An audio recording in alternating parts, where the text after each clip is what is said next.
По прекор Анчо Калника приемаше и Димитричка с тесната ръчичка за своя законна съпруга, докато комата не ви раздели.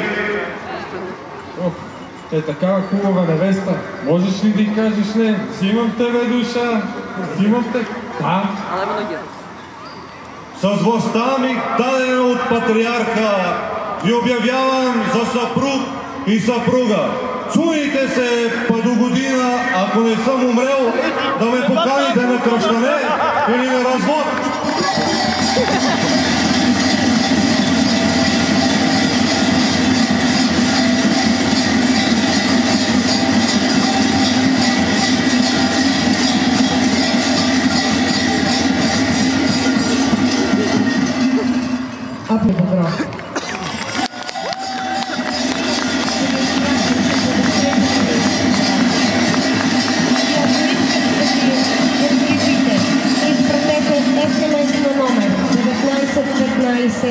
С текст Сурва 38.